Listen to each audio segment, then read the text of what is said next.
गौरांगापुरी गौरांगापुरी बोलो प्रसाद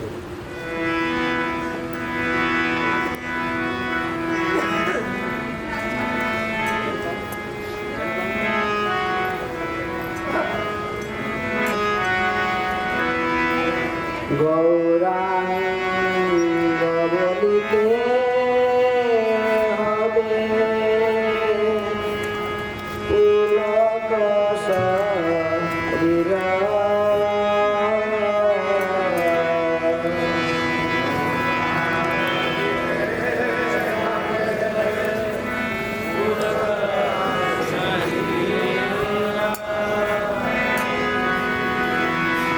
গৌরাঙ্গ বলিতে হবে পুলক শরীর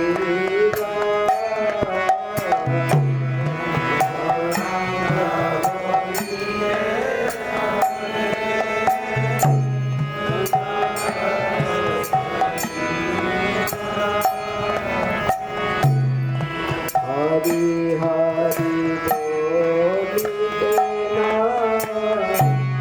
জানি বাজে হরি হরি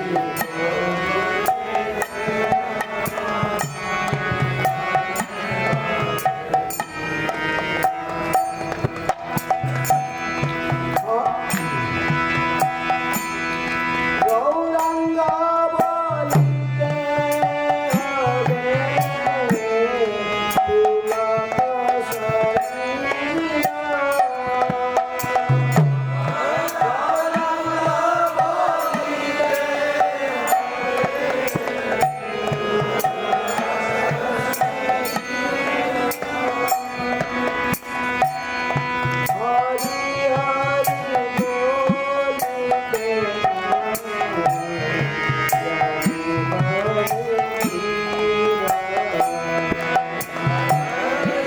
হরি বলিতে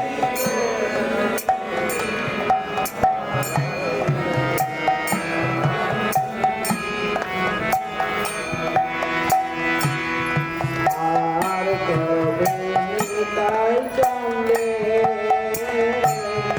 করুণা হইবে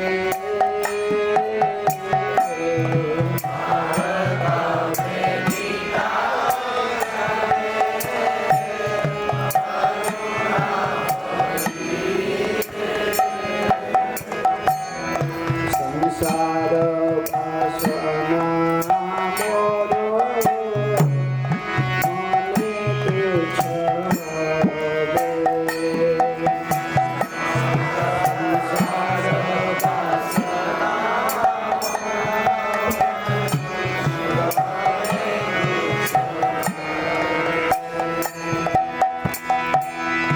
আর কবে তাই জানলে করুণা হইবে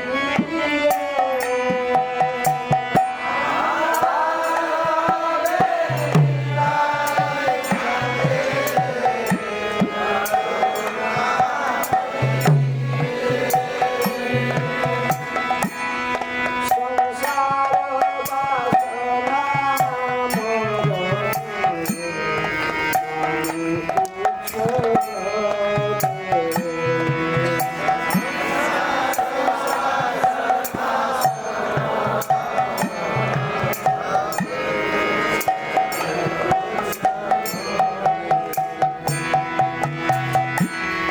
বিষয় ছাড়িয়া কবে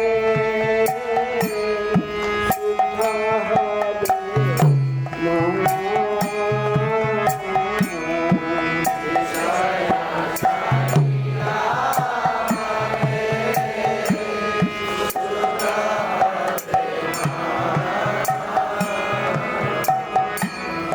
কবে হারে রব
परमहंस परिविराज काचार्य अष्टोत्तर शतशील डिवाइन वैष्णव चरणारविंद भक्त वेदांत स्वामी श्री प्रभुपाद की जय। इस्कॉन फाउंडर आचार्य विभूति फाउंडर आचार्य डिवाइन वैष्णव प्रभुपाद की जय। जय विष्णुपाद परमहंस परिव्राजकाचार्य अष्टोत्तर शतश्री श्रीमद् भक्ति सिद्धांत सरस्वती गोस्वामी श्री प्रभुपाद की जय। अनंत कोटि वैष्णव भक्तवृंद की जय। नामाचार्य श्री हरिदास ठाकुर की जय। प्रेम से कहो श्री कृष्ण चैतन्य प्रभु नित्यानंद श्री अद्वैत गदाधर शिवासादि गौर भक्तवृंद की जय। राधा कृष्ण गोपी गोपीनाथ राधा कुंज श्याम कुंज गिरि गोवर्धन की जय। मथुरा वृंदावन धाम की जय। श्री नवद्वीप मायापुर धाम की जय। पुरुषोत्तम क्षेत्र से जगन्नाथ पुरी धाम की जय। इस्कॉन पंजाबी विभाग की जय। राधा राधिका रमन भगवान की जय। कृष्ण बलराम की जय। जगन्नाथ बलदेव सुभद्रा महारानी की जय। श्री श्री गौर निताय की जय। ग्रंथराज श्रीमद्भागवतम की जय। वृंदा देवी तुलसी महारानी की जय। गंगा मैया जमुना मैया की जय। और बड़ी प्राचीन और बड़ी प्राचीन श्री राम हरे कृष्ण हरे कृष्णा। आपसे मुख्य स्वागत है कृष्ण भागवतम कक्षा में। परम का परम सौभाग्य है हमारे बीच में है परम पूजनीय प्रवचन सदस्य साईं महाराज। महाराज के संक्षिप्त परिचय भक्तों के लिए। तो महाराज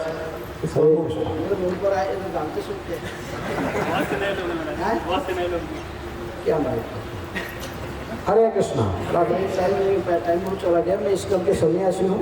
वृंदावन में स्कल वृंदावन में रहता हूँ। मेरा नाम प्रबोधानंद सरस्वती स्वामी। मैं होलीनेस गोपाल कृष्ण गोस्वामी महाराज के शिष्य हूँ। बस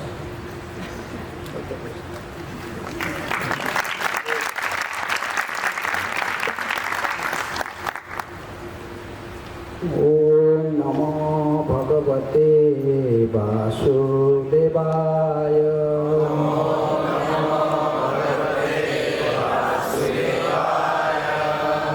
ओम नमः भगवते वासुदेवाय।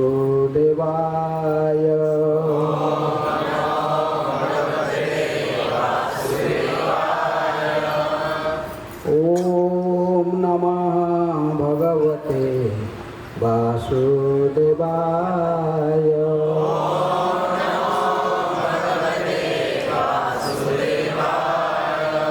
नारायणं नमस्कृत्य नरं चैव नरोत्तमं देवीं सरस्वतीं व्यासं ततो जयमुदीरये। नष्टप्रायेषु अभद्रेषु नित्यं भागवत सेवया भगवते उत्तमा श्लोके भक्तिर्भवति नैष्ठिकी। कृष्ण सुधामुपगते धर्म ज्ञानादिभिः सह नष्टदशामेष पुराणार्कधुनाउदित। भगवान श्री कृष्ण द्वापर के अंत में जब धर्म और ज्ञान की साथ में लेकर सुधा में प्रत्यावर्तन किए, भगवान के स्थान को पूर्ण करने के लिए सूर्य के समान दीप्यमान भागवत पुराण की ग्रंथराज श्रीमद् भागवतम की श्रीमद् भागवतम से पाठ। दशम स्कंद अध्याय 60। रुक्मणी के साथ भगवान श्री कृष्ण का परिहास। और श्लोक संख्या 54। दिष्ट्या गृह ईश्वरी असत्वे मयि त्वया कृता अनुभूतिः भव मोचनी कलयिः सुदुष्करा असौ सुतरा दुराशिषः असुं भरायः विकृतिं दुषः स्त्रियः दृष्ट्या गृहेश्वरी असकृत्मयी त्वया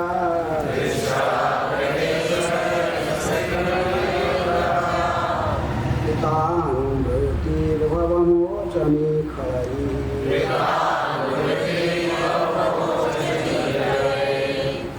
सुदुष्करासौ सुतरां दुराशिषो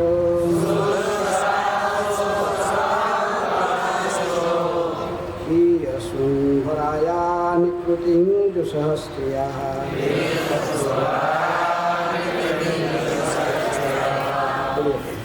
या गृहैश्वर्य सकृन्मयी त्वया वृत्तिर्भवमोचनी खलैस्तरासौ सुतरां दुराशिषो हराया निकृतिं सहस्रियः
माता है दिष्टया गृहेश्वर्य सुकृन्मयी त्वया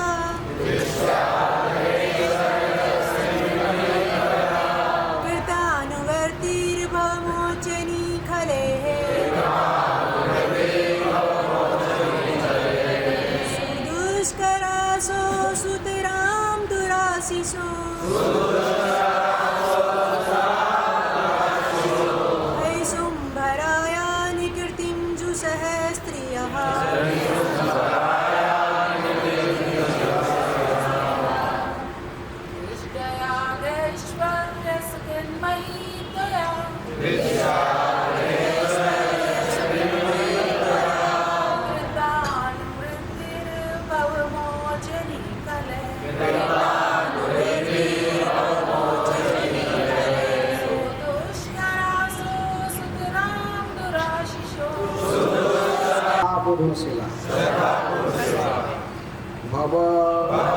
भौतिक संसार से मोचनी मुक्ति दिलाने वाली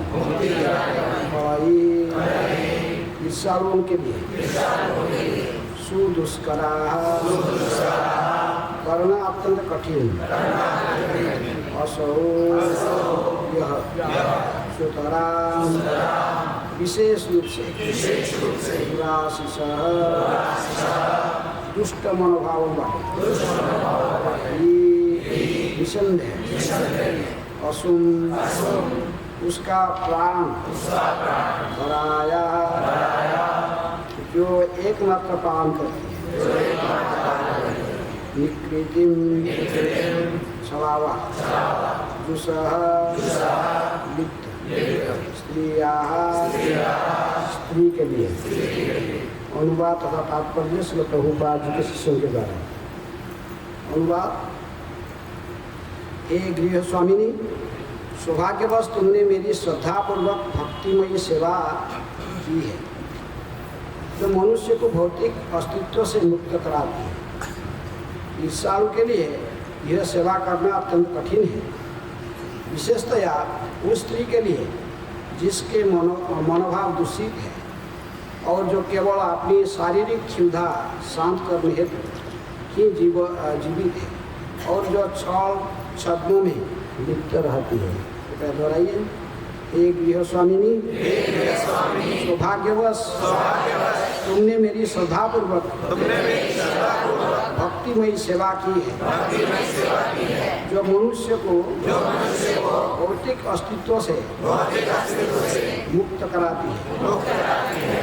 ईर्षाओं के लिए यह सेवा करना अत्यंत कठिन है, विशेषतया उस स्त्री के लिए जिसके मनोभाव दूषित है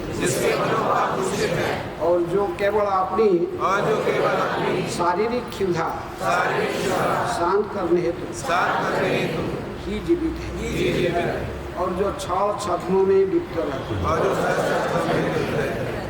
तात्पर्य, श्री जीव गोस्वामी यह प्रश्न करते हैं कि क्योंकि भक्ति से मनुष्य को आसानी से मुक्ति मिल जाती है, तो उसके पश्चात क्या ऐसा नहीं हो सकता है कि समस्त मनुष्य मुक्त हो जाएं और यह संसार रहे ही नहीं?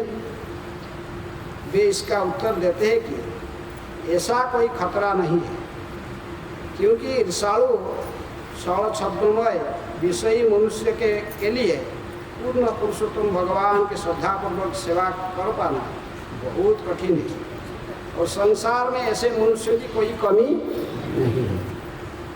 ओम अज्ञानातिमिरान्धस्य ज्ञानाञ्जनशलाकया चक्षुरुन्मीलितं येन तस्मै श्रीगुरुवे नमः। श्रीचैतन्यमनोभीष्टं स्थापितं येन भूतले स्वयं रूपा वन्देऽहं श्रीगुरुः श्रीयुतापदकमलं श्रीगुरुर्वैष्णवांश्च श्रीमतं साग्रजातं सहगणरघुनाथान्वितं तं सजीवम् साद्वैतं सावधूतं हरिजनसहितं कृष्णचैतन्यदेवं श्रीराधाकृष्णपदां सहगणललिता श्रीविशाखान्वितांश्च। हे कृष्ण करुणा सिन्धु दीनबन्धु जगत्पते गोपीश गोपिकान्त राधाकान्त नमोस्तुते। प्राप्तकाञ्चन गौराङ्गी राधे वृन्दावनेश्वरी वृषभानुसुते देवी प्रणमामि हरिप्रिये। वाञ्छाकल्पतरुभ्यश्च कृपासिन्धुभ्येव च पतितानां पावनेभ्यो वैष्णवेभ्यो नमो नमः। श्री कृष्ण चैतन्य प्रभु नित्यानंद श्री अद्वैत गदाधर श्रीवासादि गौर भक्तवृंद। हरे कृष्णा कृष्णा कृष्णा हरे हरे, हरे राम राम राम हरे हरे। नमो विष्णुपादाय कृष्णपृष्ठाय भूतले श्रीमते भक्तिवेदांत स्वामी नामिने। नमस्ते सरस्वते देवे गौरवाणी प्रचारिणे निर्विशेष शून्यवादी पाश्चात्य।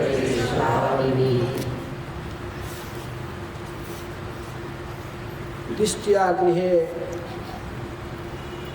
गृहेश्वरी असत्कृतमयी त्वया एकानुगतिर्भवमोचनिखरै सुदुष्करासौ सुतरां दुराशिषो ही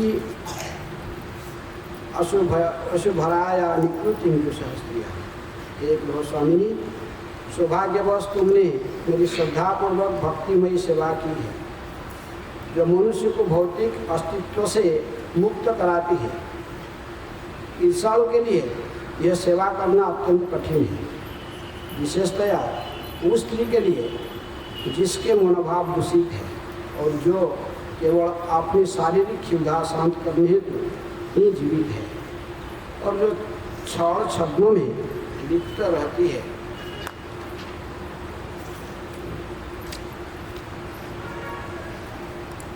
पिछले श्लोक में 51 नंबर श्लोक में श्री विश्वनाथ चक्रवर्ती निम्नलिखित श्लोक उद्धृत करते हैं, जिसमें रुक्मिणी तथा भगवान श्री कृष्ण के शुद्ध प्रेम का वर्णन हुआ। सर्वथा ध्वंसरहितं सत्यापि ध्वंसकारिणी यद भावबंधनं योनः स्वप्रेमापम कीर्तितः। जब एक युवक तथा युवती के बीच का स्नेह बंधन उसके टूटने का कारण उपस्थित होते हुए भी कभी टूटता नहीं है, तो उनके बीच का यह अनुराग शुद्ध प्रेम कहा जाता है। जब ये ऐसा स्थिति आता कि उनके बीच में जो अनुराग प्रेम के संबंध ऐसा स्थिति आती है तो टूट जाना चाहिए। दोनों में कभी ऐसी स्थिति आता है, लेकिन इसे टूटने का स्थिति आने पर भी जो टूटता नहीं है, तो उसी को शुद्ध प्रेम, उसी को शुद्ध प्रेम कहते हैं। अर्थात यहाँ पर हम देखें कि कई दिनों से आप श्रवण करके आ रहे हैं किस प्रकार भगवान श्री कृष्ण रुक्मिणी के साथ परिहास करने के लिए थोड़ा सा उनके विपरीत स्थिति में, अर्थात क्रोधित होने का स्थिति को देखना चाहते हैं। किसका? रुक्मिणी। इसलिए भगवान ने थोड़ा परिहास कर रहे थे रुक्मिणी के साथ। हाँ, परिहास करते थे, कहे कि देखो रुक्मिणी, हठात एक दिन भगवान आए कि बैठे रुक्मिणी के भवन में। भगवान अपने बहुत सुंदर आसन में बैठे हुए थे, बिस्तर का पर विश्राम कर रहे थे, और रुक्मिणी पास में रहकर उनको पंखा, किसी दासी ने झूल रही थी, लेकिन रुक्मिणी आकर तो दासी के हाथ से पंखा लेकर फिर स्वयं भगवान पंखा करने लगे। भगवान देख रहे थे, वो रुक्मिणी के मुखारविंद को निहारते हुए देखे कि बहुत सौम्य और उसकी मुख की कांति को देखकर भगवान ने थोड़ा सा उनके साथ मजाक करना चाहिए, थोड़ा उपहास करना चाहिए। लेकिन देखो, क्योंकि जानते कि रुक्मिणी कभी भी किसी स्थिति में भगवान के ऊपर आज तक अभिमान नहीं किए, कभी क्रोधित नहीं हुई। सदा भगवान श्री कृष्ण के अनुरूप उनको प्रसन्न करने के लिए सभी प्रकार के प्रयास सर्वत्र करते रहे। लेकिन भगवान कहते कि इनके जो दूसरे रानी हम जानते थे, इनके तो 16,108 रानी में से 2 रानी मुखिया ही थे, रुक्मिणी और सत्यभामा। सत्यभामा तो कभी कभी अभिमान कर लेती है, यदि कोई चीज़ विशेष कोई चीज़ आके रुक्मिणी के दे दिए भगवान, तो सत्यभामा के मन में अभिमान आती है। सारों को देखे कि वो पारिजात पुष्प की पारिजात, उसी उपाख्यान में देखे नारद जी ने एक पारिजात को फूल लाकर दे दी, किसको? इसका अभिमान हो गया, उसका पारिजात पुष्प है मेरे पास नहीं। लेकिन रुक्मिणी सत्यभामा कभी कभी अभिमान करती है, लेकिन ऐसा अभिमान इसी प्रकार वाम भाव, साधु कहते हैं प्रेमी का 2 प्रकार के होते हैं, वामा और दक्षिणा। दक्षिण भाव जो होते हैं, रुक्मिणी कौन सा स्थिति में था? इसकी मनोभाव कहा कहते कि दक्षिण नहीं कहा। ये कभी भगवान के ऊपर मान, अभिमान, क्रोधित ऐसा नहीं होने का कभी देखा नहीं गया। तो बाबा जो होते तो थोड़े थोड़े बात में उनके ऊपर क्रोधित होते हैं, वृथा अभिमान इस ऊपर से क्रोधित, लेकिन अंतःकरण से प्रेम रहता है। लेकिन कभी कभी भगवान को ऐसे ही आनंद की स्थिति को देखना चाहते थे कैसे है। ऐसे कहा जाता है कि रूप गोस्वामी कहते कि प्रकृति में ब्रज में जो थे राधारानी और चंद्रावली जो मुखिया दोनों गोपियाँ हैं, चंद्रावली के भाव विशेष रूप में दिखाई पड़ता था रुक्मिणी के पास, और राधारानी के भाव थोड़ा उसका थोड़ा कुछ अंश दिखाई पड़ती किसके पास? सत्यभामा के पास है। लेकिन जब परकीय रस में हम देखते हैं, तो परकीय रस में ये भाव को श्रेष्ठ माना जाता है। कौन सा? सत्यभामा के भाव जैसे, राधारानी के भाव जैसे, वाम गोष्ठी की जो प्रेमिका होती है, का जो थोड़े थोड़े बात में भगवान के ऊपर अभिमान कर लेते, क्रोधित हो जाते हैं। और वैसे ही बात करते जैसे कुछ भी मैंने भगवान को दिखा, हम कुछ बोलने के लिए कोई संयमता को तुरंत ही कुछ बोल देते हैं। ऐसा परकीय रस में ऐसे राधा रानी के प्रेम को माना गया श्रेष्ठ। लेकिन द्वारका में तो द्वारकाधीश के रूप में यहाँ लक्ष्मी नारायण के जैसे संबंध है। क्योंकि अभी हम पिछले पढ़े कि किस प्रकार रुक्मणी जब भगवान जब थोड़ा उपहास करने लगे, रुक्मणी मूर्छित होकर नीचे गिर गए।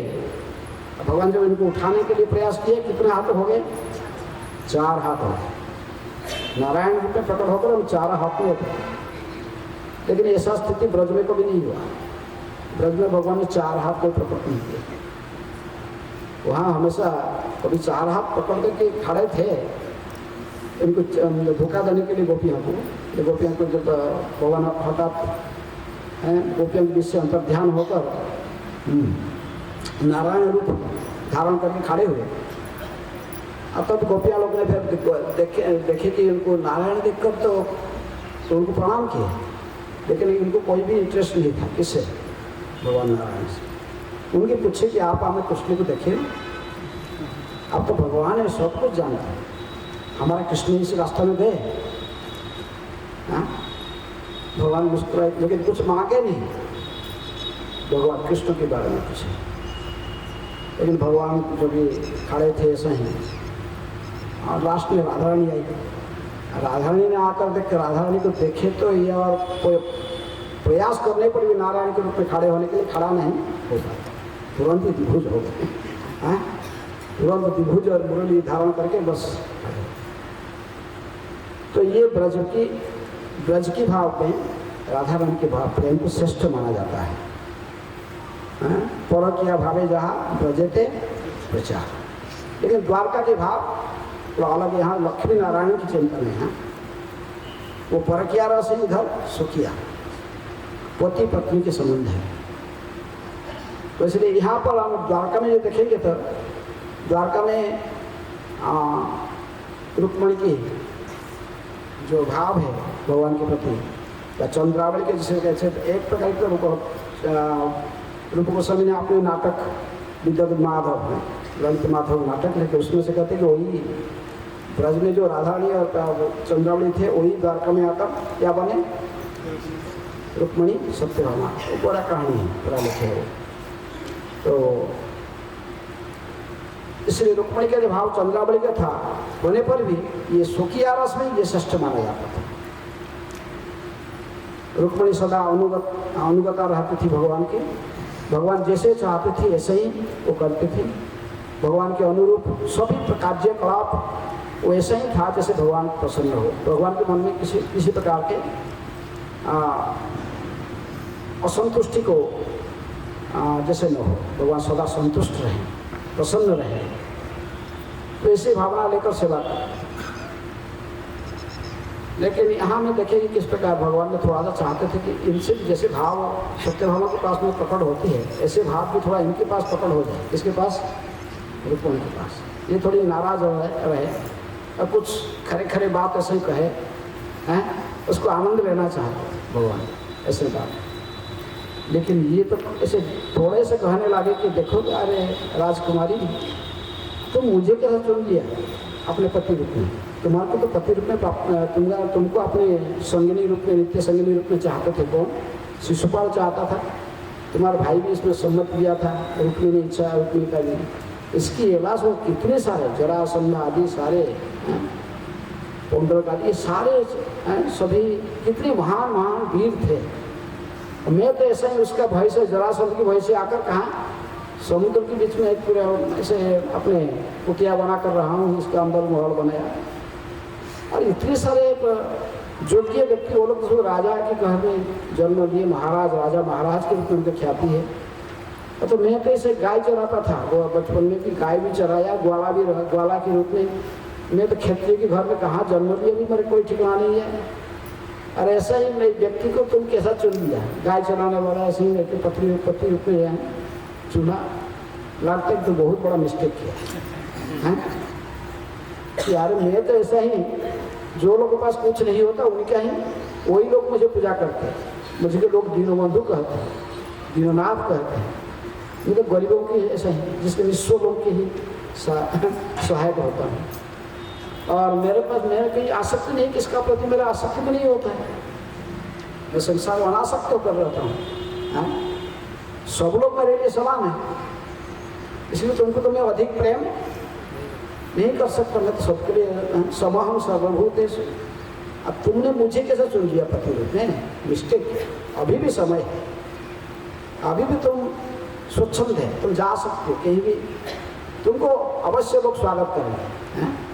अभी भी तुम मुझे ऐसे कहोगे कि मैं शिशुपाल को पत्नी बनने के लिए तैयार हूँ और कहीं राजकुमार को, तो वो लोग बहुत स्वागत करेंगे, तुमको स्वीकार कर लो। ऐसे जो भगवान ऐसे उपहास कर रहे थे थोड़ा, लेकिन रुक्मिणी तो मूर्छित होकर नीचे गिर गए। उस बॉडी ने ऐसे पूरा शरीर कंपनी लगा, हाथ से पंखा गिर गए, पसीना पसीना हो गए पूरे।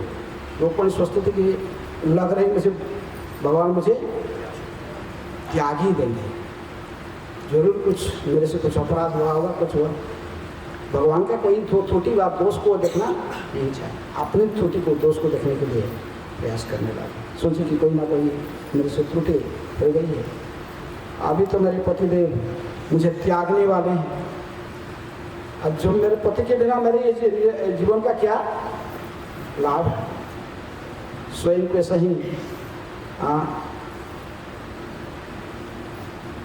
पूरा निराश्रय सुस्थिर का और कोई आश्रय कहाँ है? भगवान यदि मेरे त्याग में कहाँ से मेरे जीवन का क्या लाभ है? ऐसे कहकर मूर्छित तो मूर्छित होकर के हैं। लेकिन भगवान यदि ऐसा स्थिति को प्रकट कराए, लेकिन रुक्मिणी के मन में भगवान के प्रति थोड़े से भी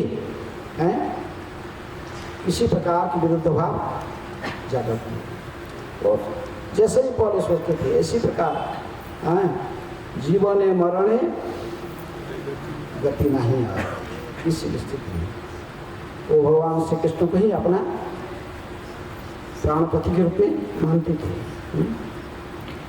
आश्लिष्य वा पादरतांग पिनुष्टुमा अदर्शना मर्महतांग करोतु वा यथा तथा वा विदधातु लंपतः। वो राधारानी कहते कि शिक्षार्थ के अंतिम श्लोक राधारानी के मुख से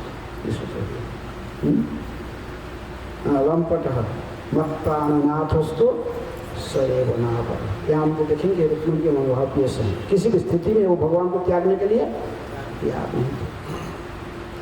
इसलिए भगवान के थोड़ा सा परिहास मजाक उसको सहन नहीं हुआ। उसके बाद भगवान ने इनको तो उठाया और कहे कि देखो तो रुक्मिणी क्या है, ये तो थोड़ा सा तुमसे देखने के लिए चाहता था, थोड़ा क्रोधित होकर कैसे आंख में क्रोधित होकर मुझे कैसे देखोगे? तो अभी तक कभी भी मुझे क्रोधित होकर बा कुछ तिरछी नजर में हमारी तरफ कभी भी दृष्टिपात नहीं किया। तुम्हारे आंख कभी भी क्रोध में मेरे सामने प्रकट नहीं। मैं थोड़ा तुम्हारे क्रोध देखना चाहता था, थोड़ा कुछ क्रोधित होकर मेरे प्रति कुछ ऐसे खरे खरे कुछ बात कह लोगे, मैं से उसको थोड़ा आनंद उठाना चाहती थी उससे। हम गृहस्थ जीवन में और क्या करें, कितने सारे कार्य में रहते, घर में आते तो फिर थोड़ा कभी कभी गृहस्थों की ऐसे इच्छा होती है पत्नी के साथ कभी कभी थोड़ा मजाक करना, और तुमसे ऐसे इतने सहन नहीं हुआ। मैं तो ऐसा इतना मजाक इसके साथ की, किसके साथ? सत्यभाव के साथ, अन्य पत्नियों के साथ। लेकिन वो लोग तो क्रोधी हो जाते, कुछ ऐसे बोल देते, लेकिन तुम तो कुछ बोलो नहीं। इसलिए तुम्हारे जो प्रेम है मेरे प्रति, इसका कोई भी तुलना स्वकीय नायिका दृष्टि से रुक्मिणी का प्रेम सर्वोत्तम है। पति पत्नी के रूप में जो प्रेम है, लक्ष्मी नारायण के जैसे समझिए। लक्ष्मी नारायण थे द्वारका में, जो कृष्ण में कौन है? लक्ष्मी नारायण। लक्ष्मी कौन है? रुक्मिणी लक्ष्मी है और नारायण के रूप में ही कृष्ण वो है। अब ब्रज में तो वो राधा कृष्ण,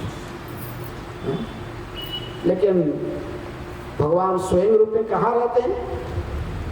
द्वारका रहते कि ब्रज में रहते हैं? स्वयं रूप में भगवान ब्रज में है। यदि भगवान की लीला जैसे हम देखें तीनों स्थान में, इस भौतिक जगत में भी है, आध्यात्मिक जगत में भी तीनों जगह पर लीला होती है। कहाँ कहाँ? वृंदावन, द्वारका, मथुरा, ये इनकी नित्य लीला स्थली है। मथुरा में भगवान तो ऐश्वर्य के साथ रहते हैं, लेकिन मथुरा से श्रेष्ठ है द्वारका। द्वारका से भी श्रेष्ठ है क्या? वृंदावन। वृंदावन में भगवान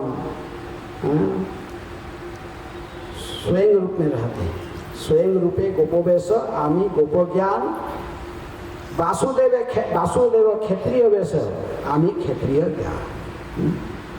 ये क्षेत्रीय राजा के ज्ञान है। कहाँ? मथुरा में और द्वारका में। द्वारकाधीश क्षेत्रीय है। ये वसुदेव के पुत्र के रूप में जाने जाते हैं। ब्रज में तो वो गोपोवेश नंद के लाला है, यशोदा लाला है। लेकिन इसलिए ब्रज की प्रेम और द्वारका के प्रेम में थोड़ा सा अंतर है। ऐश्वर्य युक्त वैकुंठ के साथ समान जो वैकुंठ में जो लोग जाना चाहते हैं उनके लिए द्वारका के प्रेम श्रेष्ठ है। तो ऐश्वर्य के साथ रहना चाहते कौन जाएगा? गाय चराना है, ये काम है। घर से गोबर लेकर गाय के गोबर को उठाकर उसको गसी बनाकर आपको सुखा की तरह उसको जलाने के लिए तैयार करना है। ये कोई लाइक करेगा? 15 किलो कोई लाइक करेगा इसको? गोबर को हाथ में से कंडा बना ऐसा पहन के छपते ना बज बजे देखोगे सुन जाता है। फिर उसकी रोटी बनाते हैं। आपको अगर गैस नहीं हो उनसे कुकिंग नहीं हो। ब्रज में तो गोबर के कंडा में रोटी बनाते हैं, ब्रजवासी रोटी हैं, इसलिए उनका क्यों प्रॉब्लम होगा? अब गैस के खाओगे तो फिर आपको प्रॉब्लम नहीं पता है। तो इसलिए ब्रज के आज सिंपल। कंस भी आया था तो एक बार चला गया मंदिर में घूमते घूमते गया। तो सोचा कि कृष्ण को डायरेक्ट इतना राक्षस भेजा, सारे राक्षस को तो समाप्त कर दिया। मतलब स्वयं ने डर गया, स्वयं जा रहा था। ब्रज के एरिया पहुँचते ही नंदगांव के आसपास पहुँचते ही जोग माया देवी आप घूमते देखो पूर्णवासी देखिए इसको, बस उसको स्त्री बना दी। बोले यहाँ पे कहाँ इधर घूम रहा है? आप बोले कंधा बस गोबर कम से को लगा दिया गोबर बने कन्या बना रहे। इसलिए तो आए फिर माफी मांगने लगा, रोने लगा। तो छोड़ के बोले जाओ, कभी नहीं होता। इसलिए कहते नंदगांव में किसी लिए नहीं जाता था, कम से अभी नहीं जाता था नंदगांव में। वहाँ पूर्णमासी देवी, जोगमाया देवी और वृंदा देवी उनका कंट्रोल में है। उसके ब्रज की भाव अलग है, लेकिन द्वारका की भाव अलग है। लेकिन फिर भी रुक्मणी की द्वारका में जितनी भी रानी थे 16,160 रानी में से फिर रुक्मणी ही भगवान का रानी थी, क्योंकि वहाँ सुखिया रस का ही प्राधान्य था।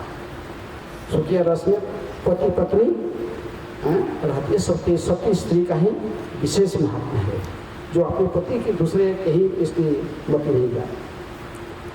तो इसलिए यहाँ पर रुक्मणी का जो प्रेम भावना है भगवान के प्रति, उसकी भगवान भी स्वयं सराहना करते हैं, भूरी भूरी प्रशंसा करते हैं। कोई भी व्यक्ति इसका प्रशंसा करेगा। यहाँ पर कह रहे कि तात्पर्य में जैसे कहे कि इनको जिनको सामने कह रहे कि ऐसा ही तो भक्ति करके तो कोई रुक्मणी का भक्ति का कोई तोड़ना नहीं है। भगवान स्वयं कह रहे कि रुक्मणी तुम्हारी जैसी भक्ति है, ये सारे द्वारकावासियों में से किसी का भी तोड़ना तुम्हारे भक्ति के साथ है कि नहीं है? उद्धव को भगवान कहे उद्धव तुम जैसे मुझे मेरी प्रिय हो, ऐसा मेरे प्रियतम मेरे रानी रुक्मिणी सत्यभामा भी मुझे प्रिय नहीं है। मेरे बड़े भाई शंकरसन बलराम को भी मैं इतने श्रेष्ठ नहीं मानता हूँ। न श्री न शंकरसन, ये श्री मेरी पत्नियाँ रुक्मिणी सत्यभामा ये भी मेरी, इनका प्रेम भी इतने में श्रेष्ठ नहीं है। मेरे बड़े भाई बलराम का भक्ति में भी उससे भी तुम्हारी भक्ति श्रेष्ठ है, इससे भी तुम मुझे प्रिय हो। लेकिन यहाँ पर रुक्मिणी की स्थिति पर यहाँ पर क्या कह रहे कि तात्पर्य में कि प्रकृति में यदि इसे भक्ति करके सब भगवान को प्राप्त किया जाता है, भक्ति के माध्यम से भगवान आए तो होते हैं। भक्ति मांग अभिजानती, भक्त ही मुझे जान सकता, भक्त ही मुझे प्राप्त कर सकता, फिर तो भक्ति से कोई मुश्किल बात नहीं है। 4 रेगुलर पुष्प फॉलो करना, 16 माला जपना, अब भागवत पढ़ो तो ऐसे भक्ति करके तो सभी लोग भगवत धाम चले जाते हैं। लेकिन इसमें क्या मुश्किल है? तो फिर साल क्या जो सभी भक्ति करके भगवत धाम चले जाएंगे तो पूरा जगत क्या होगा? शून्य हो जाएगा, खाली हो जाएगा। हैं? ऐसा कौन सोचता? चैतन्य महाप्रभु के लिए एक पार्षद थे, कौन थे जिन्होंने तो चैतन्य महाप्रभु को वरदान मांगा? वासुदेव रक्त हैं, वासुदेव रक्त एक पार्षद चैतन्य महाप्रभु के अंतर पार्षद थे। एक बार जगन्नाथपुरी में चैतन्य महाप्रभु सबको बलिदान दे रहे थे। सब भक्त लोग जब बांग्ला में वापस जा रहे थे, जगन्नाथपुरी में 4 महीना रहे महाप्रभु के साथ, नाचे गाए, कीर्तन किए, संकीर्तन किए, जगन्नाथ की रथ यात्रा दर्शन किए, उसके बाद भाग लिए उसमें भी। सब बंगाल वापस जा रहे थे, महाप्रभु सभी को वरदान दे रहे थे। इसके जो टर्न आ गया वासुदेव दत्त, तो महाप्रभु कहे मांगो कुछ करो, तुमको क्या चाहिए, तुम्हारा जो इच्छा में पूर्ण करूँगा। तो उन्होंने कहे महाप्रभु यदि सच्चे आप मुझे कोई वरदान देना चाहते हैं, वरदान दीजिए। 84 लाख जोनी में जितनी भी जीवात्माएं हैं, ये जन्म मृत्यु संसार में जो कष्ट भोग रहे हैं बार बार, पुनरपि जननम पुनरपि मरणम पुनरपि जननी जठरे शयनम, ये जो चक्र चल रहा है, आप 84 लाख जोनी में जितनी भी जीवात्मा है सभी को जन्म मृत्यु चक्र से मुक्त कर दीजिए। और आप यदि कहेंगे कि इनका प्रारब्ध कौन भोगेगा, तो इनकी जितनी भी जिस प्रारब्ध के कारण, जिस पाप कर्म के कारण ये जन्म संसार में भटक रहे हैं, ये सब मुझे दीजिए। नहीं आप प्रलय ऐसे ही नरक में पड़ा रहना चाहता हूँ उनका, लेकिन आप ये सबको मुक्त कर दे। तो चैतन्य महाप्रभु ने क्या कहा, महाप्रभु के आंख से भी पानी बोले तुम्हें इतनी दया है। तो रूपा जी कहते कि देखो जसस कास्ट जो था तो केवल मनुष्य के लिए प्रार्थना करता था, सारे मनुष्यों की पाप को लेना चाहता था। वासुदेव दत्त तो 84 लाख जोनी में जितनी भी जीवात्मा सबके पाप लेना चाहता है। तो फिर क्या होगा, तो उसी परिप्रेक्षी में भी ऐसे कहा जाता है। जब ये ठीक है, तो जब चैतन्य महाप्रभु कहे कि कोई फर्क नहीं पड़ेगा, तुम्हारे पाप लेने हैं मैं ले लूँगा, और एक छोटा सा ब्रह्मांड का जो जीवात्मा जिसमें उद्धार हो जाएंगे, हैं कोई फर्क नहीं पड़ता है कि इतने सारे असंख्य ब्रह्मांड हैं। एक बकेट में मास्टर शीट जैसे डालना, जितने एक मास्टर शीट की तरफ है क्या, एक प्लानिट। हम सोचते हैं बहुत बड़ा है, लेकिन भगवान की दृष्टि से, जैसे सृष्टि की दृष्टि से हम इसको तुलना करेंगे बहुत सूक्ष्म है। इसी प्रकार ये यहाँ पर परिप्रेक्षी में उदाहरण दिया, तात्पर्य दिया जा रहा है कि यदि सभी लोग भक्ति करके भगवान के सब लोग भक्ति करेंगे, लेकिन कुछ लोग भक्ति नहीं कर पाएंगे। कौन नहीं कर पाएगा ना, जिनकी मति, ये श्लोक में से कहा कि जो विशेष रूप में जो ईर्ष्यालु लोग होते हैं, कुछ लोग संसार में ईर्ष्यालु होते हैं,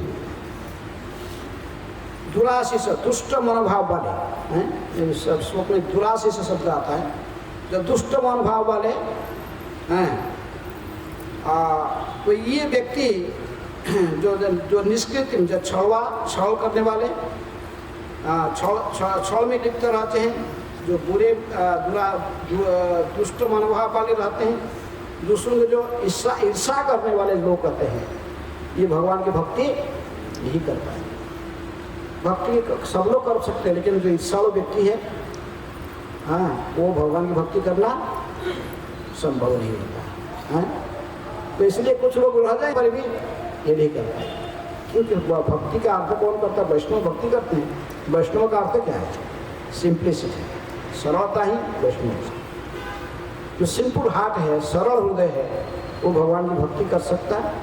कैसे हृदय होना चाहिए, जैसे रुक्मणी के हृदय, रुक्मणी के हृदय थोड़ा सरल था। भगवान की मजाक, सरल, कपट, ये सब कुछ नहीं समझ पाता। इनको शुद्ध प्रेम था इसमें भगवान। कुछ लोग होते हैं तो ये तात्पर्य लगते कि वो अपने पति से भी सौ करते हैं, उनकी कपट हृदय होने के कारण, और उनके ईर्षा, उनके भाव केवल शारीरिक क्षुधा, अपने शारीरिक क्षुधा को शांति करने के लिए केवल जीवित रहते हैं, इंद्रिय तृप्ति की भावना लेकर केवल संसार में रहते हैं, अर्थात अवैध संग के भी नहीं जुड़े रहते हैं। तो फिर वो शुद्ध भक्ति कैसे करें? जो लोग कई 4 रेगुलर उसको फॉलो नहीं करेंगे, अवैध संग से फिर भी यदि इंद्रिय तृप्ति करना कोई चाहता है तो भगवान की भक्ति नहीं कर सकते। भगवान की भक्ति करने के लिए 4 रेगुलर उसको फॉलो करना पड़ेगा। इसका मैं इसीलिए प्रभुपाद ने चालू किया, 4 रेगुलर उसको फॉलो करना, नशा नहीं करना, जुआसोटा नहीं करना, मांसाहार नहीं करना, अवैध संग से मुक्त रहना। तो इसलिए जो स्त्रियाँ विशेष रूप में संसार में कहते कि वो यदि ऐसे ही छल कपट कर रहे हैं, अवैध संग में शारीरिक क्षुधा को तृप्त करना चाहते हैं तो कभी भगवान की भक्ति नहीं कर पाए।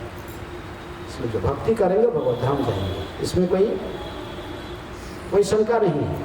लेकिन भक्ति करने के लिए भी सरल हृदय होना चाहिए। इससे थोड़ी सिंप्लिसिटी की वैष्णव है। सरल हृदय में यदि भगवान को प्रेम करेगा, रुक्मणी की जैसे प्रेम है सजन वो भी प्रेम करेगा भगवान को शुद्ध हृदय से, तो अवश्य भगवत धाम जाने के लिए योग्य होंगे। इसलिए भगवान की भक्ति करने के लिए सिंपल हार्ट होना चाहिए, सरल हृदय। भगवान को सिंपल है, भगवान को कुछ छुपा नहीं सकते। प्रत्येक क्षण में भगवान जानते हैं हम क्या प्लान बनाते हैं। हमारा पूर्व का रिकॉर्ड क्या है, पिछले सारे रिकॉर्ड उनके पास, पूर्वजन्म का सारा इतिहास है। अभी क्या सोच रहे, प्लान बना रहे, सब उनको पता है। और भविष्य में क्या होने वाला उनको सारे पता है। तो इसे भगवान के पास में क्या छुपा हुआ, कुछ नहीं छुपा पाओ। इसलिए यदि कोई महापापी होने पर भी भगवान के पास में यदि अपने पाप को एक बार खोल देता है और ऐसे पाप में फिर दोबारा नहीं करता तो भगवत धाम जाने के योग्य है। इसलिए हमें ईश्वर से प्रेरणा मिलता है कि हमें प्रकृति में छल कपट नहीं करना चाहिए भक्ति में व भक्तों के साथ, भगवान या भगवान के भक्तों के साथ। सब समय हमारा व्यवहार सरल होना चाहिए, straight forward, simple and straight forward. इसमें बीच में कुछ कपटता है, कुछ छल कपट रखना, पॉलिटिक्स, निषिद्धाचार, कुटिनाटी, जीवहिंसन, पूजा मान प्रतिष्ठा आदि जप उपशाखा दान, ये सब चैतन्य महाप्रभु गोस्वामी कहते ये भक्ति के बाधक है। ये आपको शुद्ध भक्ति करने नहीं देंगे। कौन? पूजा मान प्रतिष्ठा है, ये जो भी इच्छा रहता है फिर वो छल कपट करेगा, फिर इधर उधर डुप्लिसिटी। तो इसलिए हमें सरल भाव को अपनाना चाहिए भगवान को प्रसन्न करने के लिए। द्रौपदी ये रुक्मणी कैसे भगवान क्यों इसके प्रति बड़े प्रसन्न थे, क्योंकि इसकी सिंप्लिसिटी को देखकर इतनी सरल भगवान का थोड़ा सी मजाक भी उसको सहन नहीं। तो इस प्रकार यदि हमें पारिवारिक जीवन में सिंपल रहेंगे, ये संपूर्ण इसकन सोसाइटी भी एक परिवार है। प्रभुपाद ने कहा कि मैं एक घर बनाया जिसमें संपूर्ण विश्व निवास कर सकता है। कोई भी जाति वर्ण धर्म निर्विशेष में कोई भी आकर यहाँ पर रह सकता है। सरल सरल हृदय है, सिंप्लिसिटी। बस 4 एक बार फॉलो करें, बाद 16 माह जपा करें, भागवत कक्षा में बैठे, कुछ भगवान की प्रसन्नता के लिए कुछ सेवा करें अपनी योग्यता के आधार पर, बहुत आसान से भगवत धाम जा सकता है। जब मुक्त संसार से उद्धार हो सकता है। हरे कृष्ण। कोई किसके प्रश्न है?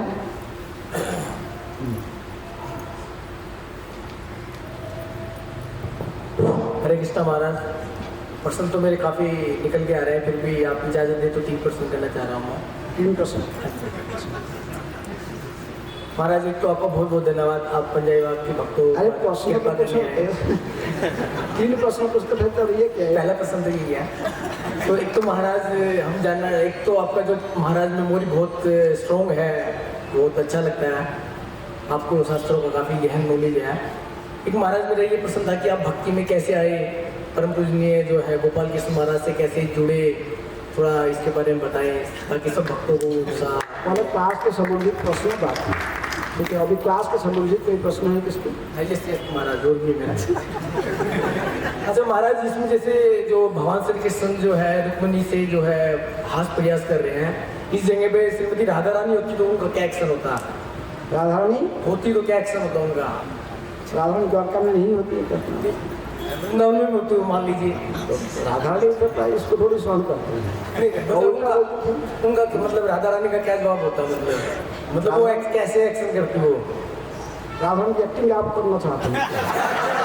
कैसे जैसे मतलब एक मन में आ रहा था तो पूछना चाह रहा हूँ। ड्रामा होगा तो आपको रोल दिया जाएगा। राधा रानी उनको उल्टा डांटती थी, बोलते हैं तुम राधा जानते थे वो ऐसे मूर्छित होकर नहीं गिर पड़ी, जैसे रुक्मिणी मूर्छित होती है गिरने वाली नहीं। राधा के तो राधा कुछ बनने के पहले उनके सखिया जो रहता था ललिता विशाखा, उसको दांत के साथ सूट कर देते कृष्ण का। राधारानी अकेले जैसे बनते नहीं है, अकेले कृष्ण के साथ नहीं बनते, सबसे में उसके साथ मंजरियाँ और गोपियाँ रहते हैं। इसलिए राधारानी कुछ बोलने के पहले उनके सखी मंजरियाँ कृष्ण को शासन तक रखते थे, हाँ, इस बोलने के बाद। इसलिए तो विशाखा के अभिशाप स्वीकार करके ही चैतन्य महाप्रभु आए, इस रूप में कृष्ण आए सन्यासी बन के। मजाक करते कभी कभी मजाक करके मजाक किए, राधारानी के पास मजाक को समझ जाती हैं। वो राधारानी कुछ बोलने के पहले ललित का शासन करके रख देती इसको, कृष्ण को। कभी कभी राधारानी के भाव थोड़ा वो शब्द कभी कभी समझ नहीं पाती इतना क्या कृष्ण क्या कह रहे, लेकिन ललिता सब समझ जाती है। यदि कोई झूठ कृष्ण बोले डांटती है ललिता, हाँ तुम तो बड़े सत्य बोलने वाला है, तो तब कभी भी मिछ नहीं बोलता, सब समय झूठ बोलता, इन्हें सब समय सत्य बोलते, सत्यवादी है। तो भगवान को इतनी अपमान कर देते सबके सामने डांटती है, तो ब्रज के भाव अलग है, उसको अलग कि द्वारका भाव के साथ क्या करना। बोलो। एक ये प्रश्न था महाराज, जैसे सब लोग भक्ति करेंगे तो भगवान के धाम चले जाएंगे, तो भौतिक संसार बिल्कुल जीरो हो जाएगा, रहेगा ही नहीं। काफी दिन से मेरे मन में चल रहा था, तो नहीं कर पाएंगे तो बोल रहे ना कुछ छल कपट करने वाले इस सालों कुछ लोग रहेंगे। हाँ वही प्रश्न है महाराज मेरा।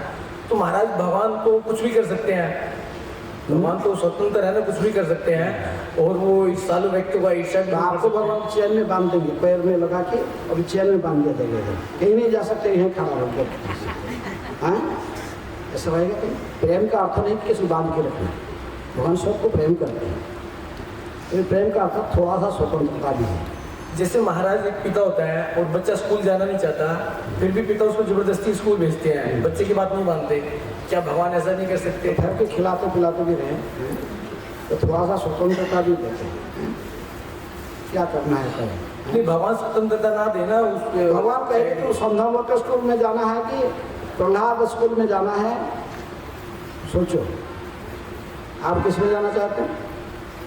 नहीं बच्चे की ना बात माने ना, जो पिता को पता है कि बच्चा तो नादान है, इसको पता ही नहीं कुछ नहीं, स्कूल जाना है नहीं जाना, बच्चा उसको जबरदस्ती स्कूल में भेजता है, बच्चे की बात नहीं मानता पिता, तो इस तरह भगवान भी तो कर सकते हैं ना। बच्चे नहीं बड़े हो गए, सब बच्चों सबके लिए, जीवात्मा के लिए बात हो रही है। जैसे 84 लाख योनियों की बात हो रही है यहाँ पे, पूरा सिस्टम भगवान ने बना के रखे, वो सिस्टम समझना चाह रहे हैं, पूरा सिस्टम रखे भगवान के पास। भगवान के इतनी जो बड़ा आदमी होता साधारण तो उसके नौकर रहते हैं, भगवान भी देखिए कि सबको सिस्टम सारे अशेष को ब्रह्मांड के नायक है, तो ये सब समय बस सभी जीवात्माओं की स्थिति को देख कर तो उनकी परिचालना के लिए सिस्टम बना गया ना, तो सब लोग देख रहे डायरेक्ट प्रत्यक्ष नहीं रखते भगवान, लेकिन भगवान चाहते यदि कोई इसमें से कोई रोग ही मेरे पास आ जाता तो डायरेक्ट भगवान ने बोलते छोड़ो ये छोड़ दो, तो मेरे पास आ गए बस छोड़ो। तो ऐसे सिस्टम बना हुआ, कोई भगवान पर जाने छोड़ेंगे नहीं है, तो भगवान क्यों है इसके हस्तक्षेप करेंगे डायरेक्ट हैं, तब तक भगवान नहीं चाहते किसको, हाँ सब डायरेक्ट क्यों, तो सिस्टम पूरा चलते रहेगा ना, सिस्टम कैसे चलेगा। माया देवी कौन बनाया, कोई भगवान नहीं बनाया, माया देवी को बनाया भगवान ने, और सबको स्वतंत्रता दी गई है। भगवान ने कही कि तुम जैसे चाहते ऐसा करो, तुम यदि भगवत धाम जाना रहता यहाँ रहना चाहते रहो, माया जगत में जाना चाहते भी जाओ, इसे थोड़ा सा स्वतंत्रता दुरुपयोग करके जीवात्मा इसलिए कहते कि केहू माने केहू ना माने सभी तार दास, कोई मानता है कोई नहीं मानता है, लेकिन वस्तु तो सभी लोग उनका ही सेवक दास है, उनके अनुसार। किसका? कृष्ण। जेहू ना माने अपना गुण से ही जाए नाश, जो नहीं मानता है तो अपना गुण में यही तो राक्षस लोग इसे चिंता करते हैं, कहते पक्षपात करता है कौन? कृष्ण। नहीं, भगवान किसको पक्षपात नहीं करते। जे भजंती तुमान भक्त्या मुझे तेसु नित्य समाहम सर्व होतेसु, मैं सबके समान दृष्टि करता हूँ, लेकिन जो विशेष रूप से मेरी भजन करते हैं उनके ही हूँ, वो मेरे हैं। हाँ, इसमें कोई पक्षपात नहीं। आप क्यों ऐसा किया, राक्षस ऐसे कर रहे हैं, वो क्यों ऐसा किया, ऐसा नहीं प्रश्न नहीं। भक्त लोग कहते थे ठीक है अपना दोष देखते हैं, भगवान का दोष नहीं देखते। और कोई प्रश्न है? हरे कृष्ण महाराज जी, दंडवत महाराज जी, मेरे 2 प्रश्न हैं। एक छद्म जो है इसमें, छद्म क्या होता है वो आप बताना। छद्म छल का आप समझ रहे? हाँ जी। छद्म का माने तो उसका जो प्रत्येक जो असली रूप होता है उस रूप को बाहर में प्रकट नहीं करता है। ऊपर में कुछ अलग दिखाता, अंदर में कुछ अलग, बाहरी रूप से अलग, अंदर अंदर और बाहर में फर्क रहता है। कपट। Thank you. और एक महाराज जी ये है सरलता, जो आपने कहा, सरलता निश्चित तौर पे बहुत सर्वश्रेष्ठ गुण होता है। सरलता महाराज जी भौतिक तौर पे अलग होती है और भक्ति में अलग होती है, क्योंकि आमतौर पे सरल व्यक्ति को हर कोई मैनिपुलेट करता है, अपने हिसाब से चलाने की कोशिश करता है, और सरल व्यक्ति संसार में तो उसका रहना ही दुश्वार हो जाता है। और भक्ति में सरलता बहुत ज़रूरी है, इसके बिना भक्ति नहीं होती। साधारण जीवन में भी सरलता ही जरूरी है। निश्चित। हाँ? जी सभी लोग भक्ति करते हैं, जी। उत्तम वैष्णव सबको भक्त दिखता है। इसलिए मैं कहना जो केहू माने केहू ना माने, कोई मानता है कोई नहीं मानता है, लेकिन सभी लोग उनके संतान है। किसका? भगवान की। सभी लोग उनके दास है। जीवन स्वरूप है कृष्ण नित्य दास। जो नहीं मानता उसको भोगना पड़ता है, वो भोगता है अपना। इसलिए भगवान की नया शक्ति इसको झापुलिया धरे, कृष्ण ते भूलिया जी भगवान छा करे, निकटस्थ माया तारे झापुलिया धरे। तो महाराज जी प्रश्न ये है कि सरलता को कैसे मेंटेन करें? हाँ? सरलता को कैसे मेंटेन करें? वैष्णव की संगति में, वैष्णव की संगति में। जो सरल है उनके संग करो, आप भी सरल रहोगे। कपटी लोग के साथ मिलकर जब मिलजुल करोगे तो आप भी आस्ते आस्ते कपटी बनो। और कोई प्रश्न? हाँ माता जी।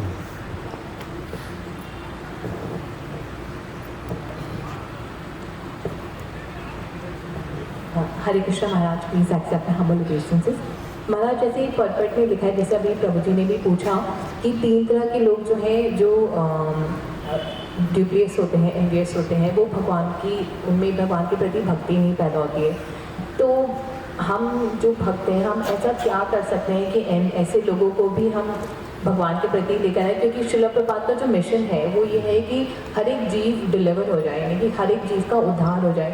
तो हमें ऐसा, हम ऐसा क्या कर सकते हैं, क्या हम कुछ कर सकते हैं कि इनको भी भगवान के प्रति आकर्षण पैदा हो? ऐसे लोगों को भी प्रसाद खिला सकते हैं, मंदिर में बुला सकते हैं, कीर्तन में नचा सकते हैं।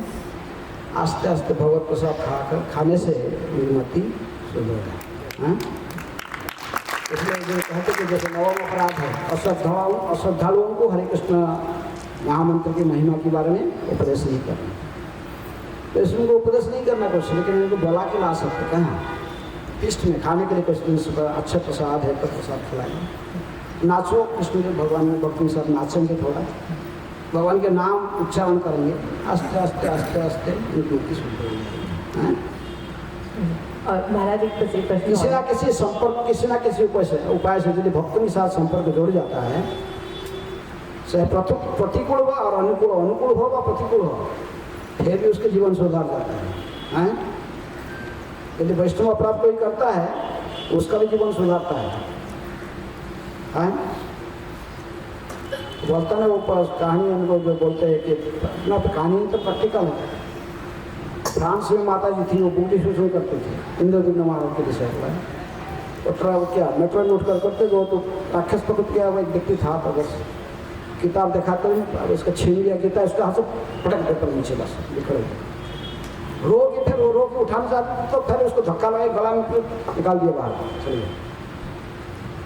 हाँ, फिर ऐसा ही सिचुएशन, बड़ा कहानी सिचुएशन ऐसा ही हुआ। उसका पत्नी का डेथ हो गई, उसके बाद लड़की क्या है, बहुत सीरियस एक्सीडेंट हुआ। अब पत्नी मर गया तो पूरा भौतिकवाद व्यक्ति था, मिलियनर तो था, लेकिन मैं उसको बोला कि शून्यायतम जगत सर्वम पत्नी विरह। हाँ, बड़ा सुसाइड कर लूँगा, ये जीवन में क्या फायदा। सुसाइड करने जा रहा था तो ऊपर से देख लिया, वो क्या किताब फेंकना बिखर दिया, फेंक दिया था। उसके साथ उसका जो सर्वेंट था, तो वो इसको एक रुमाल में बांध के से ले आया था, ला के रख दिया था उसके बाद आदमी रखा, नजर वहाँ पर आया, बस उसको उठाया, उन्होंने देखा क्या है, बोला you are not this body, you are soul, you are not this body, you are soul. थोड़ा पढ़ लिया, अभी से बोला अच्छा ये शरीर नहीं हूँ, तो मेरा पत्नी का जो डेथ हो गया तो शरीर नहीं था, वो तो सोल था। उसको बहुत बड़ा आश्वासन मिला। आस्ते आस्ते किताब के पीछे पीछे एड्रेस देखकर मंदिर में आ गया। हाँ, मंदिर में आया तो बस बहुत बड़ा मिला, बहुत फाइनेंशियल सिचुएशन था मंदिर में, कोई पैसा नहीं था, संडे फीस्ट के लिए पैसा नहीं था। ये आया था, ये तो बहुत पैसा मंदिर में आया, भक्तों लोग बड़ा आदर किया, इसको खिलाया, प्रसाद रोटी खाया और बड़ा डोनेशन दे दिया। तो इसको तो और तो सारे भक्त लोग बहुत आदर करने लगे। ऐसे ही होते होते घर में तो पत्नी नहीं, लड़के सब चले गए और आस्ते से पैसा इतने क्या कर रहे हैं, मंदिर में बैठे रहे, इसी को ट्रेजरर बना दिया। 1 साल के बाद रथ यात्रा जब उत्सव हुआ, रथ यात्रा उत्सव में वो माता जी जो जिसको गला में धक्का लगे निकालते वो भी आई थी किताब डिस्ट्रीब्यूशन करने। उसको देखी तो हाँ, वो माता जी इसको देख रहा है, लेकिन आज तो ये तिलक कंठी में है। तो ये क्या है? ये भी देख रहा था, दोनों का आँख पूरा छल, ये भी आँख छल रहा। बोला देखिए yes mother, I am the same human. वही आँखें से कैसे कोई वैष्णव की तरह अपराध भी करता है, उसका भी जीवन सुधरता है। इसलिए कोई वैष्णव के साथ में भगवान के साथ में कैसा भी जुड़ जाए, अनुकूल से या प्रतिकूल से, चाहे प्रहलाद के रूप में या हिरण्यकश्यप के रूप में, कल्याण ही होगा उसके, भगवत धाम जाएगा। इसलिए हमें जो भक्तों में सबके साथ सबको है, कोई कुछ गाली गुलज करा तो सहन करना क्या है, लेकिन किसी को ना किसी डॉक्टर को जोड़ना चाहिए। इस साल होने पर भी उसको खिलाएं, प्रसाद खिलाएं, परिणाम संकीर्तन में खिलाएं, कुछ पर बस फिर आस्ते आस्ते सुधर जाए। ठीक है, हरे कृष्ण महाराज। हाँ, ये आप लीला का वर्णन कर रहे थे कि जब कंस नंदगांव में आते हैं और वहाँ पे स्त्री बन जाते हैं, तो ये कंस नंदगांव में आते हैं। अच्छा, तो ये कौन से ग्रंथ में ये लीला का वर्णन? ये कहानी जो है ये वो सभी लोग ने अपने लिटरेचर में कहानी के रूप में लिखे हैं। ऐसे पुराण में भी है कहानी, ठीक से वो याद नहीं कर पाता हूँ, हरिवंश से पुराण या किसी पुराण में कहानी है। अच्छा, और कोई प्रश्न है?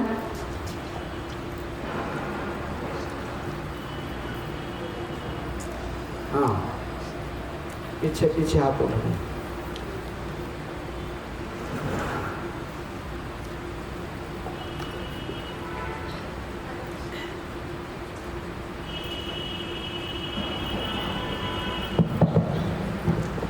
हरे कृष्ण महाराज, हम बोलो महाराज, मेरा प्रश्न था कि मैंने किसी लेक्चर में सुना था कि जब हनुमान जी द्वारका आते हैं तो वो उन्हें कृष्णा में राम दिखते हैं और रुक्मिणी देवी में उन्हें सीता देवी के दर्शन होते हैं। तो जैसे ये भी सुना हुआ है कि सत्यभामा जी जो है वो राधा का ही रूप है। तो यही मेरे को डाउट था कि उन्हें चंद्रावली में सीता देवी दिखी, ना कि सत्यभामा में। ये काफ़ी सालों से मेरे अंदर डाउट था, इससे तो मैं पूछ रही। तो कहा ये कहानी भी है, रूपा जी में लिखते हैं कृष्ण रुक्मिणी के लिए।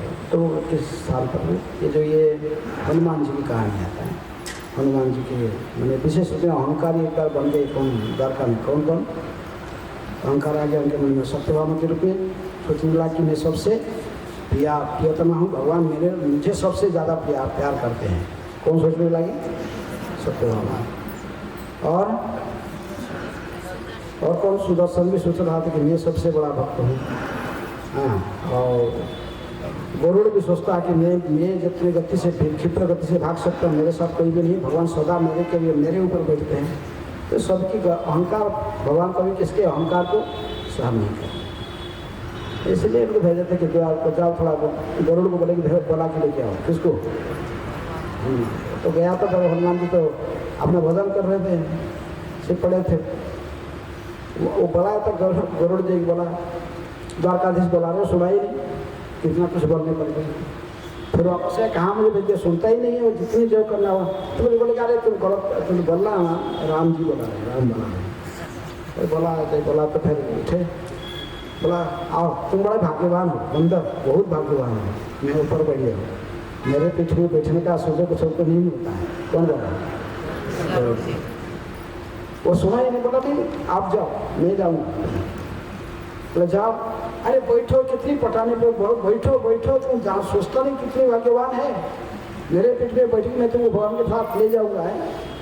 तो हनुमान जी सुने नहीं, अब मेरे पास बेकार बना, बेकार का आदमी पास मेरे पास बैठे थे, आदमी कहाँ कब पहुँच गए ये जाके उधर, हाँ साथ में ले जाता है इसको, या भाई तो फिर बोले तू जा मैं पहुँच जाऊँगा, बस वो आ गया। गरुड़ जाए तो गरुड़ जी तो गुस्से होकर आए थे, बोले थे भगवान कुछ बोलना था ऐसे, तो सुनता नहीं मेरे को ऐसे। पर गरुड़ जी आने के पहले पहुँच गए, कौन हम तो पवन पुत्र है, वो आगे बैठे भगवान के सामने आए तो सुदर्शन चक्र तो मैं छोड़ूंगा नहीं, भगवान कहे लेकिन छोड़ना नहीं, हमने छोड़ना नहीं, छोड़ेगा नहीं वो, हाँ छोड़ेगा नहीं भगवान। बस हनुमान देखे देखे बोले जाना है मुझे, राम बोले बुलाए प्रभु मुझे जाना है, छोड़ मुझे, छोड़ा नहीं। लेकिन देख रहा आप हाथ डाल दी, बस बीच में घूम रहा चार से सुदर्शन घूम रहा, बस शिव हाथ में लेके हम घुस गए। भगवान देखे थे सुदर्शन को, इसको छोड़ेंगे नहीं छोड़ेंगे आदेश दिया था ना भगवान सुदर्शन का, छोड़ने नहीं मिलता हल्का हाथ में बोले आए। ऐसे वहाँ गए, पहले से बोले थे सोचे हूँ कि ये मेरे के भक्त विशेष रूप में आएगा कि तुम थोड़ा ऐसे ड्रेस में रहना, मैंने तुमको बस सीता जी को मना कर दे, सीता के लिए मेरे को नहीं रहना, मैं अपना ड्रेस में रहूँ, मेरे अपने ड्रेस में। अब रुक्मणी तो तुरंत सीता को ड्रेस खा रही, बलराम ने हम पर जैसे बकवान थे, बस तीनों बैठे, भगवान प्रभु प्रणाम किया, सोचता हूँ खड़ा जाऊँ, बाद में वहाँ बैठे, लेकिन माता जी ये नौकरनी कब से आया,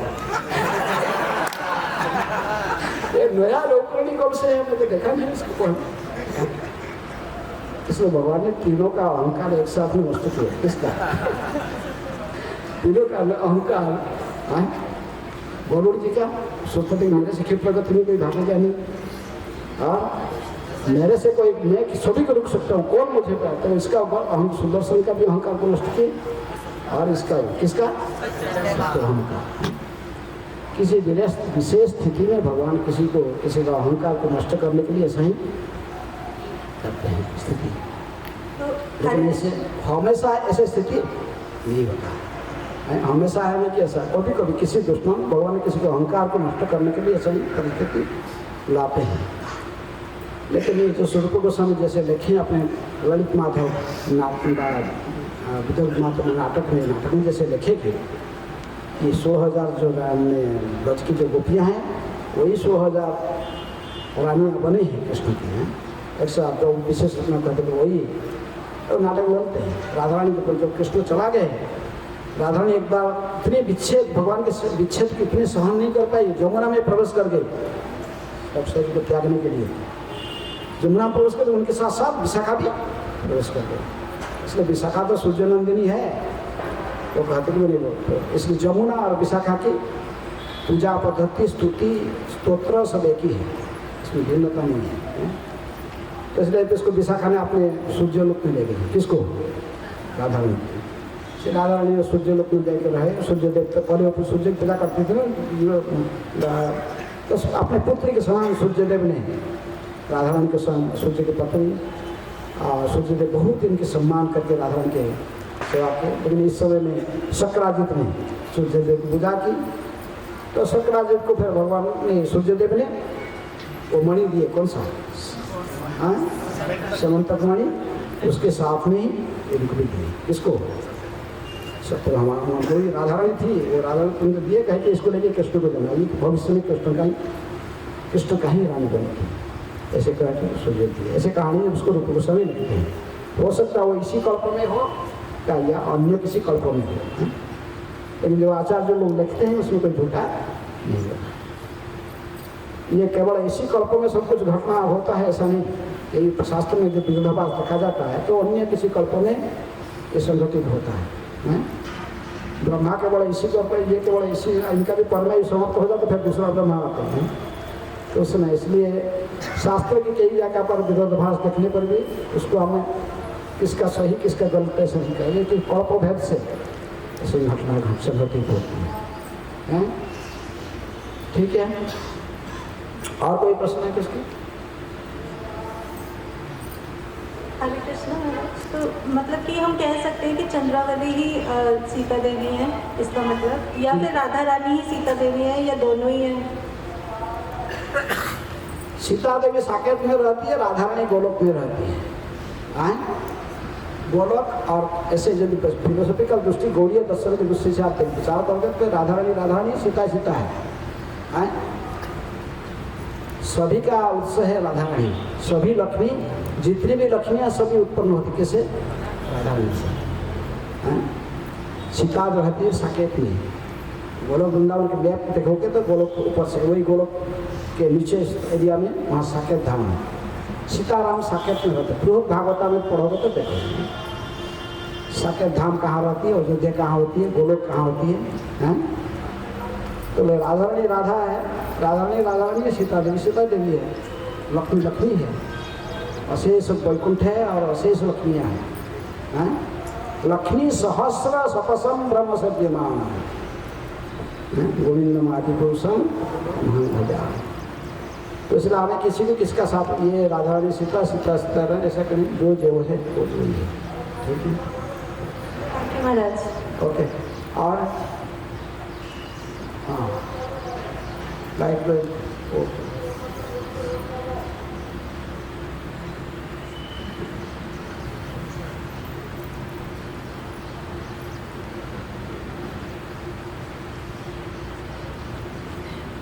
हरे Krishna Maharaj, please accept my humble obeisances. Maharaj, जैसे लेक्चर के दौरान आपने बताया कि राधा रानी का भाव है कि आशिष्य व पाद्रताम तनष्टुमा, और हम सुनते भी हैं कि जैसे एक वैष्णव होता है, वो कहते हैं कि अगर कोई प्रॉब्लम भी आ रही है हमारी लाइफ में कि कृष्णा की मर्जी है कि बहुत कम करके कृष्णा हमें दे रहे हैं, वो कि हमें तो बहुत ज़्यादा मिलना चाहिए, पर प्रैक्टिकली महाराज बोलने में तो होता है, पर जब प्रैक्टिकल होता है तो उसको समझना, फील करना बहुत मुश्किल होता है। तो कैसे ये भाव हम अपने अंदर ला सकते हैं? तो भक्त बनना इतना आसान है ना क्या? हाँ, भक्त बनना भी बड़ा मुश्किल है ना? जब भक्त शुद्ध भक्त बन जाओगे फिर ऐसे भावना को आपको कुछ दिक्कत नहीं लगेगा। अभी हम भक्ति प्रैक्टिस कर रहे हैं, तो हम साधना भक्ति का अभ्यास कर रहे हैं, अभी सिद्ध नहीं बने, पूरा परफेक्ट नहीं बने हैं, तो इसलिए ऐसा हमको इस बहुत दिक्कत लग रहा है। लेकिन यदि हम ऐसे भावना को आस्वादन करना चाहते तो फिर भी सिंपल बात है, प्रणाम सुनी देना, की सही सुना, अमानिना मान देना, कीर्तनिया सदा सकले सम्मान कलिते सकती देहनाथ यथायथ तबे तो गाइब हरिनाम सुखे अपराध होवे। हम ऐसे स्थिति में आएंगे जो हमका अपने को सोचेंगे नहीं, दीनहीन पतित हूँ, मरे सब मौसम पतित प्रभु न पाई गया। जगाई माधाई होते आमिषे पापिष्ठ पुरीशेर कीट होते आमिषे लघिष्ठ महेना निघुण्य वा के बाद दया करे एका नित्यानंद बिना जगत संसार। महान परमहंस वैष्णव ऐसे ही सोचते हैं, कृष्णदास कविराज गोस्वामी, नरोत्तम दास ठाकुर, ये सब कहते हैं। तो इसलिए हमें ऐसी भावना को जैसे ही देने तक अपनाएंगे, फिर आस्ते आस्ते हमें इसको सहन करने की शक्ति बढ़ेगा उनके पास। तो मेरा हाँ, क्या दोबारा प्रश्न मुझे बोल गया, क्या कैसे करते हैं? दोबारा प्रश्न ये भी बोल पहला प्रश्न महाराज, हरे कृष्णा। पहला प्रश्न महाराज, मैं आपके बारे में जानना चाह रहा था कि जो है मेरा संपर्क कैसे हिज होलीनेस गोपाल कृष्ण गोस्वामी कैसे आए। हाँ, और आपका मेमोरी इतना तेज है, वो मतलब उसके पीछे क्या रहा है? मेरा तेज मेमोरी नहीं है, मैं भूल जाता हूँ बहुत। ठीक है, तो महाराज से कैसे मेरा संपर्क हुआ? तो मैं वृंदावन में 1983 मसीह में जैन किया, जब मंदिर में आया तो वहाँ जीवित थे महाराज, वृंदावन के जीवित थे। हमारे जो वो सब जो भक्त डायरेक्टर थे तो महाराज के शिष्य थे, वो अमेरिकन थे, साउथ अमेरिकन, वो वाइट बॉडी। उस समय तो वो दिन तो वृंदावन में सब वाइट बॉडी गए, ब्लैक बॉडी बनता। तो उन्होंने आपको लेके परिचय कराया। किससे? मैं जब आया, मैं ऐसा नहीं था, मतलब डिवाइन लाइफ सोसाइटी में था, वहाँ से आया था। ऐसे ध्रुव महाराज का तपस्या स्थल देखने थे, ध्रुव महाराज का तपस्या स्थल, ऐसे देखते देखते घूमते घूमते इस्कॉन मंदिर में आया, शिव मंदिर में। तो आया था, हम जब पढ़ाई करते थे भुवनेश्वर में, पोस्ट ग्रेजुएशन करता था, थोड़े यूनिवर्सिटी में वहाँ जाता था, मैं गोविंद महाराज को मिला था, उन्होंने पुस्तक दिए थे परफेक्ट क्वेश्चन परफेक्ट आंसर। तो उसमें जानता था कि लिखा था कि यदि भगवान कोई एक नाम हुआ तो वो है क्या, कृष्ण। कुछ पढ़ा तो यहाँ आया तो फिर वो भक्त डायरेक्टर देखा इसको देखे कि भक्त बनी है, भी कमेटी होती है क्या है, पूछा गया उसका अंदर तो बोला आप यहाँ देख सकते हैं 7 दिन रहो इधर, फ्री में आपको रहना खाना पीना सब फ्री है, आप यहाँ खाली रहो कि हमारा पुस्तक कुछ किताब दिया तो किताब पढ़ो, आप देखो आपको अच्छा लगेगा तो मैं बोला ठीक है 7 दिन से रह के आप खाना पीना रहना सब रह गए। तो वहाँ जब आश्रम में वो ले गया और जिस रूम में रहता था उसमें गया तो वहाँ देखे कि बाजू उसका बाजू वाला कमरे में हमारे उड़ीसा के लोग थे। कुक उस समय विभू चैतन्य प्रभु थे, वो बंगाली हैं और नए होते बड़ा आदर करते थे। और कुक थे महाप्रसाद उनको से मिलता था, बेटी किचन में काम करने वाले उसे एक रूम में रहते थे, महाप्रसाद बहुत लेके आते थे। मुझे बोले कि बस उड़िया देखिए उड़ीसा का उड़ीसा का लोग बड़ा आग्रह करके मुझे महाप्रसाद पहुँचाए हैं। महाप्रसाद पनीर देखा गया और विभू चैतन्य का कुकिंग स्पेशल होता है, प्योर घी से बनता था। उनके टाइम में बाजार का घी बेटे किचन में नहीं बनता था। कभी महाप्रसाद डेली ऐसा दिए बासमती चावल के राइस, पनीर का सब्जी और सब पकौड़ा, ये ऐसे बहुत बड़ा आइटम खाया। एक दो दिन खाया, कभी ऐसे खाते हो डेली तो हर दिन प्रसाद करते 6-7 दिन रहा, डेली महाप्रसाद खिलाया। बोला कहीं ऐसे यदि खाना मिलता था हीरा जाना ठीक फिर आस्ते आस्ते में रह गया, वही रह गया। तो मैं बोला मैं एक बार जाता हूँ जाके मेरे किताब लेके आ जाओ, मेरे पेड़ी पत्र वहाँ से लेके आ जाऊँगा।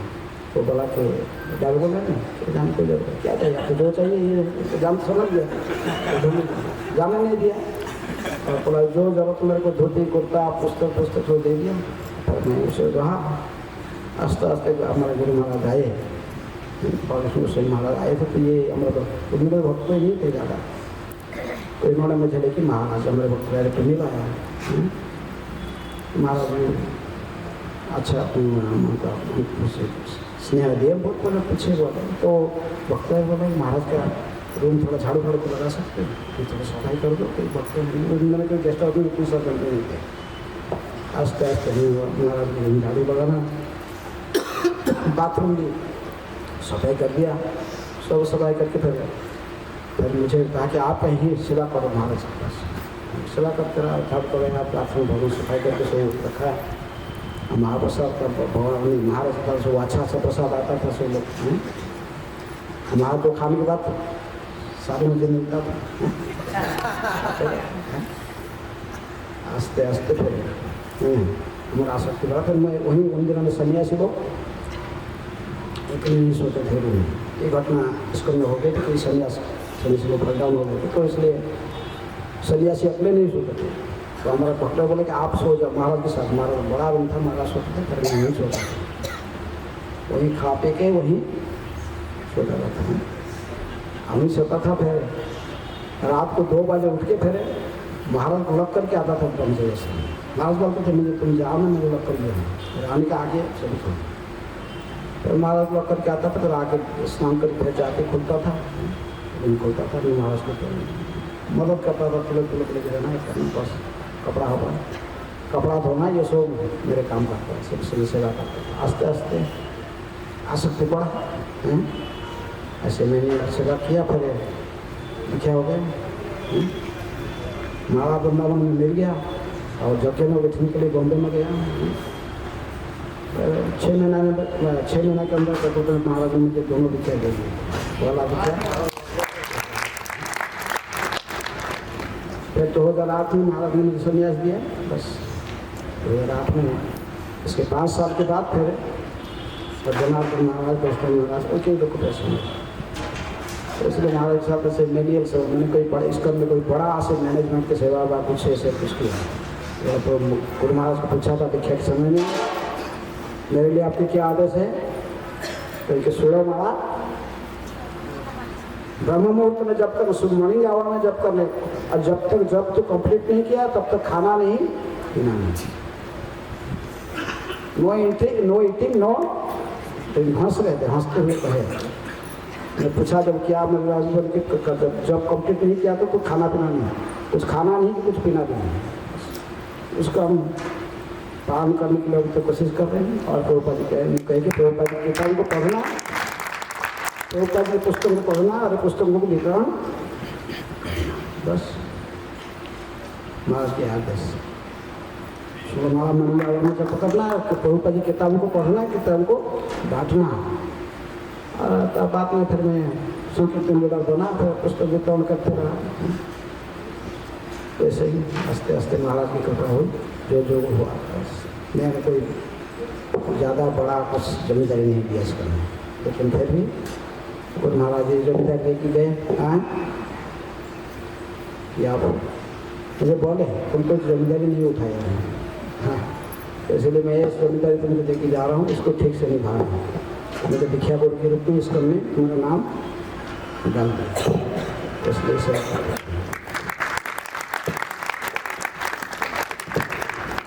ओके। इसलिए मैं पहला सन्यासी हूँ। महाराज ने मुझे अपने शिष्य में से पहले 2008 में सन्यासी, 5 साल के बाद 2013 में दिए सन जनार्दन महाराज वैष्णव महाराज को सन्यासी। ठीक। हाँ योग्यता विचारे किछु नहीं पाई, तुम्हारा करुणा सारा करुणा नहाइले कांदिया ताना ना रखिए। हम केवल गुरु की कृपा की तरह से हमारा अपना योग्यता कुछ नहीं। हरे कृष्ण।